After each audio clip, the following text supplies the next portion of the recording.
A most very warm welcome back to the show. This is The Point, and my name is Anthony Sebali. Remember to follow the show. That's on our Twitter handle. That's at Smart24 TV. But those of you on YouTube as well, you can give us feedback through the comments section.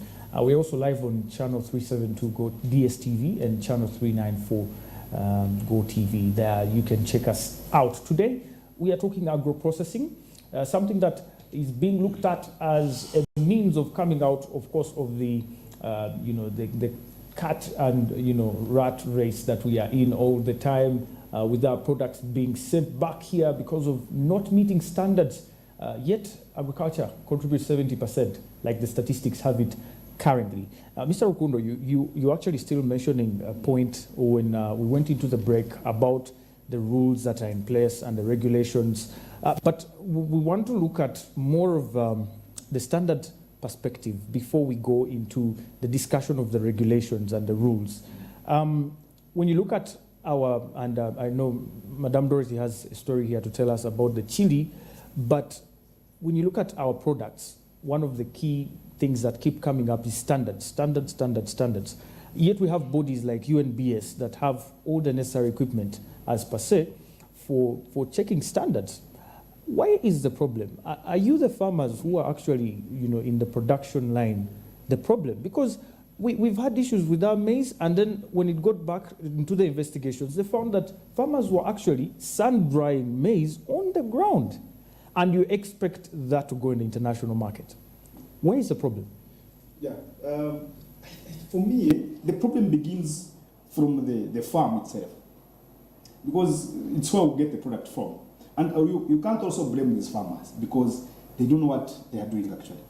They are just growing crops, whoever comes to buy, that's all. So for us as a country, if we really want to produce for these markets, we must engage the gardeners, the farmers. We must go to the garden and ensure that quality is produced from the garden. I'll give you an example. When you look at the value chain of avocado, let's look at avocado as an example. You find that I normally compare Uganda with Kenya because Kenya has really moved advanced in areas of growing avocado. For them, you find that you have a plant of avocado producing, let's say, 100 fruits. They all weigh the same kgs. They all have the same shape. So they are uniform. There is that uniformity. But come back here in Uganda, check a plant of avocado, a tree of avocado. You'll find that it has 100 fruits. One is weighing 2 kgs, another one is weighing 0.2, another one is weighing, so you find that one is oval-shaped, another one is round-shaped. So you realize that if a market wants a product, an avocado that is of oval-shaped, here in Uganda, your tree is giving you 100, but 20 are oval-shaped, 80 are circular, shaped. So you find that out of 100, you're only taking 20. So you find that they are asking for an avocado of 2 kgs, because those are specifications they normally ask for when they are placing their orders. For us, we think that if it is an avocado, it is an avocado. But these markets have their own specifications because it's what their markets demands from them. They want an avocado of 1.5 to 2 kgs. So you must make sure that you produce that avocado and sell it to the market and make money. So how we plant, how we monitor our gardens, it matters a lot because it ensures that we produce what we want. Then also, moving away from that, there is the harvest process. There is what we call the post-harvest handling. If after harvesting, how we're handling our products, or even how we're even harvesting. Because me as an exporter, there's a time when we even go to the gardens to make sure that we harvest these avocados ourselves. Because for us, we know what a damage is and what is not a damage according to the specifications that we have.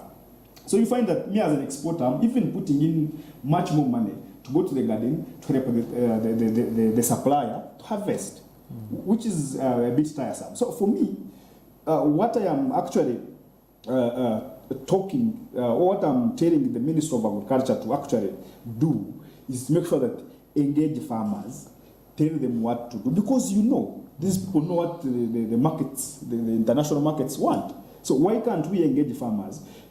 Because I feel like when we are in these conferences and meetings, my argument has been, you can't call exporters here to discuss what we want to export minus the people who are actually producing it. Because if they do not know what they're supposed to produce, so what are we going to export? That's when you find that you take your products, they reach the other side, they are confiscated because there are quality issues, there are standard issues. So if we engage these farmers, the producers themselves, and we tell them that this is actually what we want. We want an avocado that weighs 1.5 kg. For you to produce this avocado, you must give a plant this amount of water. You must give a plant this amount of fertilizer and manure, so that we have the uniformity that is required to the international markets, so that we have a product that is really appealing to the international markets. But we can't have a category in our market and we are saying that we are producing for international markets. That's why we normally bring them, then sort, then the damages, they are sold local. For us, we consume what others So you actually finally confirmed my suspicion. We consume what is not required at international markets. Yeah. So yet we are the producers. So for me, I think that's where the challenge is, and that's why we need to engage the producers themselves, the farmers, to know what they're supposed to do, so that we compete. Because our products are actually good, because they are naturally grown.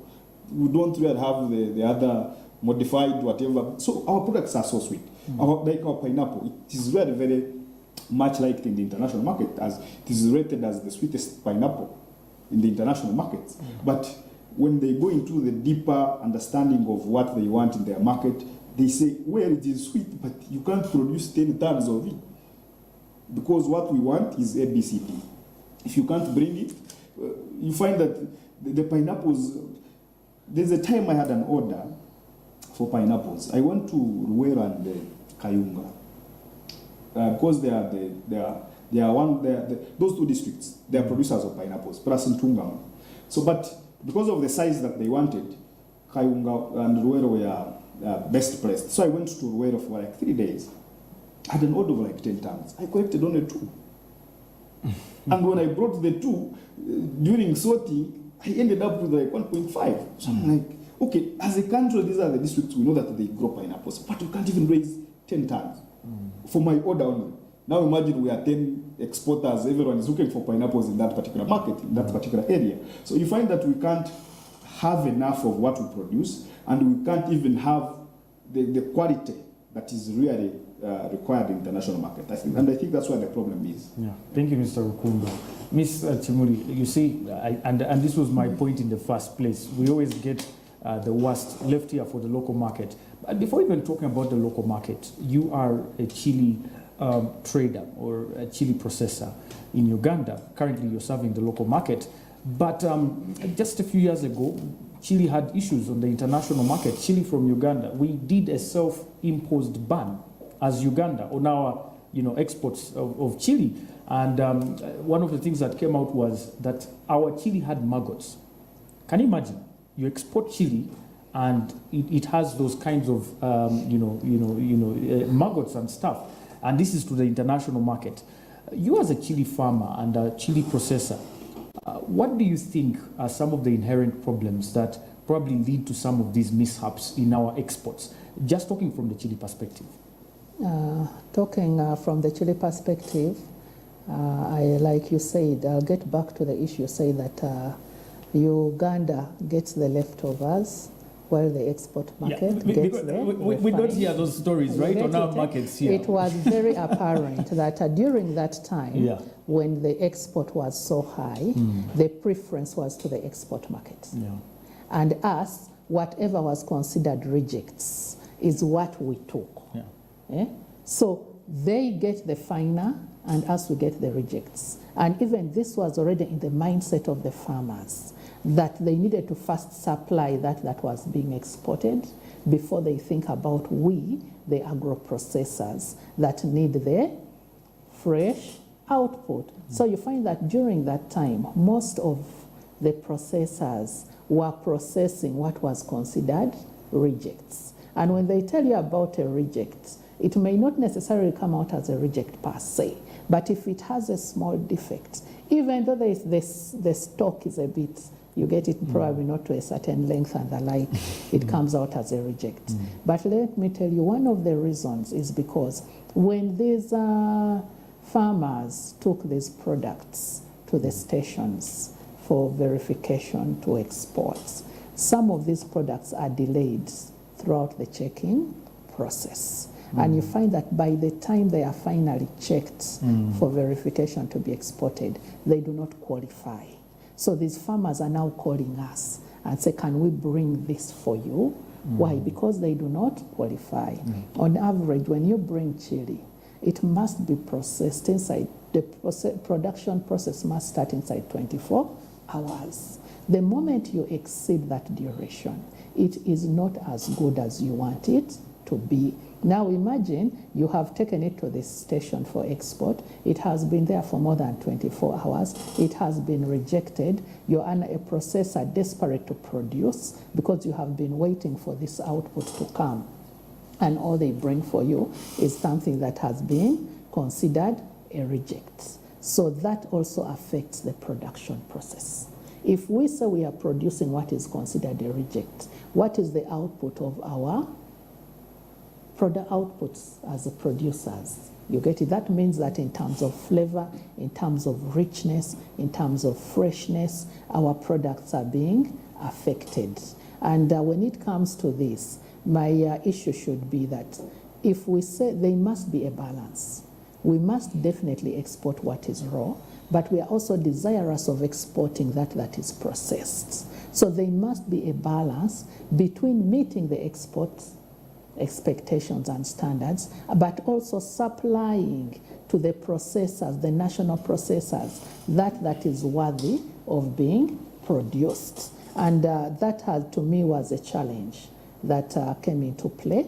That during that time there were so many chili producers, or so many chili farmers, and it was in plenty. But I can tell you that you can fail to even get chili for 3 months today.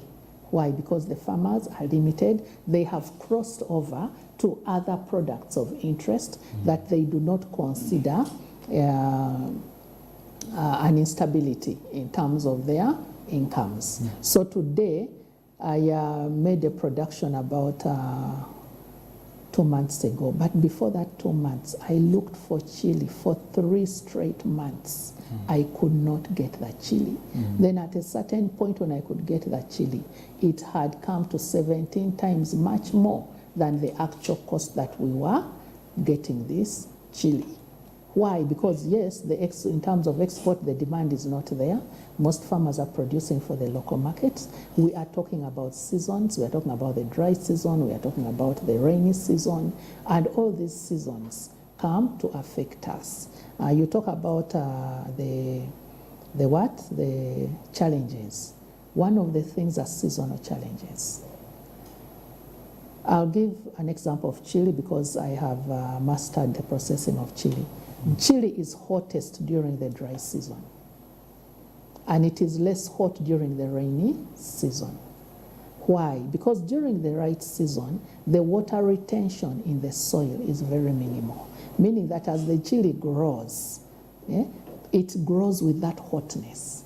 Then during the wet season, there is a lot of water that it sucks in all this, which dilutes the hotness. So in terms of what he's talking about, assuming we're exporting the processed chili, there would be a variation depending on seasons. And you find that irrigation, it has not been applied in most farms.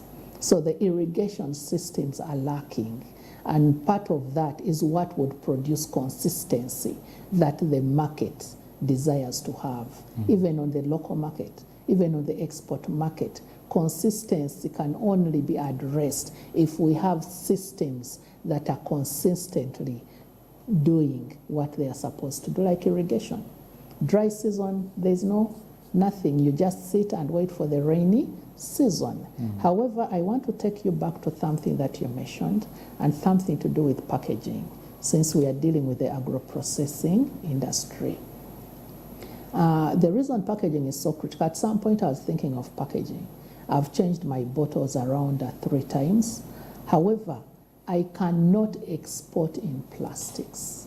Ask me why.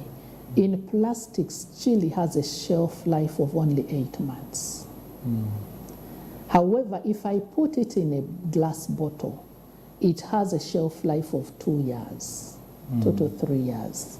And if I say I export to the nearest country, say Kenya, I've produced it, it has 8 months. By the time it settles onto the market in Kenya, 2 months have gone. I'm remaining with 6 months. Then remember, most consumers do not purchase products when they are remaining with 2 to 1 month expiry. So that means that in between, I only have 4 to 5 months to sell that product. Of what purpose will it serve for you to take a product beyond the borders for a duration of 5 months? Meaning that the expiries and the loss is going to be high.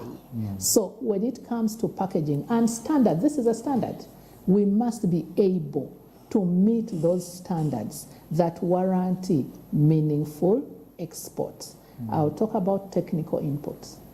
I have been engaged in associations and discussions. These days they talk about a lot of foreign assistance coming in, technical. But how about establishing our own technical assistance, especially to these farmers? Because he mentioned something very significant. He says they go down there to assess, to advise, to ensure that these outputs come out well. But if growing the industry is a national consideration, what has the nation as a whole done to ensure that there is a holistic approach to realizing the impact that we want for economic growth? Monitoring and evaluation is key. Monitoring and evaluation is not only for the exporters, as he has mentioned. If we want economic growth, there must be national systems that support these farmers, that support agro-processors to make sure that there is significant impact in the industry that we are talking about. Monitoring and evaluation is key. We cannot run away from it, but what we must do is attach importance to it and also realize that there is a journey that we must take and we must get there through holistic approaches to the issue. We talk about standards. Another standard that people must have into consideration is there is a government institution, Uganda Registration Services Bureau. We talk about export, we talk about brands. We have standardized the brands, the products. Have we protected it? Do we protect? We are singing a lot about export, isn't it? But where we are exporting, what is the protection mechanism to make sure that even there we are protecting the Ugandan products? Because there's what we call intellectual property. You may protect your product in Uganda, but what most people don't know is that you must protect it even in those countries in which your product is going. Why? Kim's chili is in Uganda. It has probably crossed the border. There's somebody who has a very good business mind. They are going to get my brand and protect it in Kenya. Meaning that if I want to go to Kenya to sell my product, I cannot sell it in that name because somebody has already done the protection for me. I'll either engage myself in court battles, I will either spend a lot of money buying them off to recover my brand if they do it for business. So while we do all this, there must be a level of sensitization to warranty a transaction or transactions that do not bring down the SMEs or the agro-processors of the industry. Because I always tell people that what we produce is far much better than anyone has ever produced. And I'm 100% sure that the chili I produce is unmatched. But what makes it lack is the packaging industry that the nation has failed to address, such that people can be drawn to that product.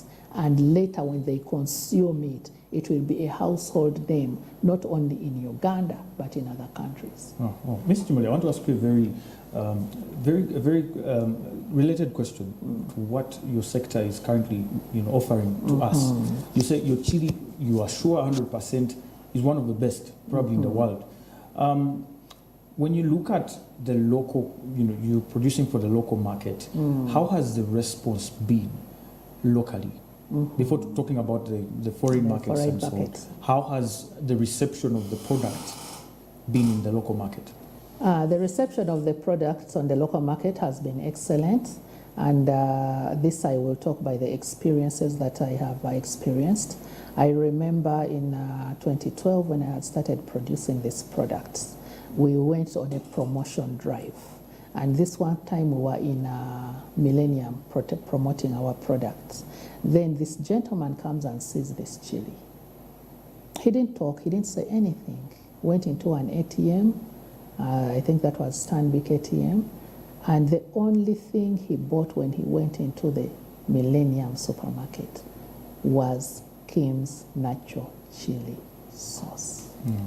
First, that inspired me as a young agro processor in business, that you know what, there are people who can buy my products. And I'll bring it close again to the COVID pandemic. Remember that we lost out on over a year during the COVID pandemic, meaning that for over a year, Kim's natural chili sauce was not able to supply. We could not get the output from the farmers.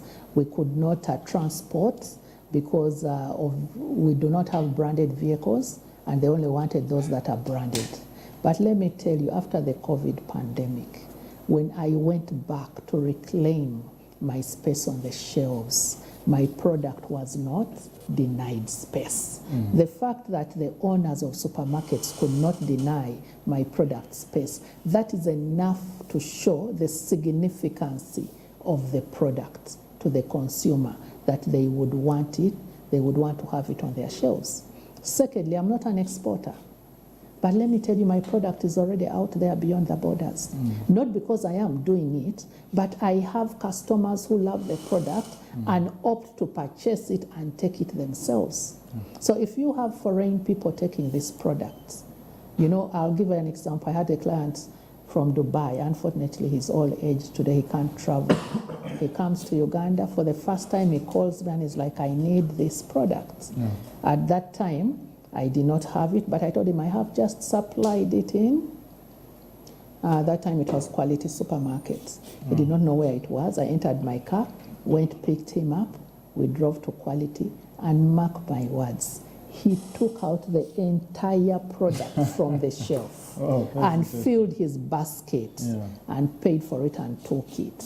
So this is a product that can be marketable. This is a product that can improve lives. This is a product that can increase on the economic growth of this nation. Once the government and all stakeholders make a decision to not just speak, but act to improve the industry. Thank you so much, Mrs. Chimoli there. We are talking agro processing and the contribution it has to the economy. Now we're taking our last break, and in our final session, we want to look at you as a farmer out there. What new innovations, incentives, technologies are currently in place that you can actually take advantage of in as far as marketing your products is concerned, packaging, and storage? Because as you have heard from the discussion, one of the things that has actually come up is storage, handling, packaging. Packaging has been a very strong one here, and a couple of other things that do affect our products. And these are all part of the agro-processing value chain. So what do you need to know as a farmer out there? Also, we want to talk to government and suggest a few policy changes, a few changes in the rules and regulations here and there that can make our agro processing actually much better. My name is Anthony. We'll return shortly after this short break.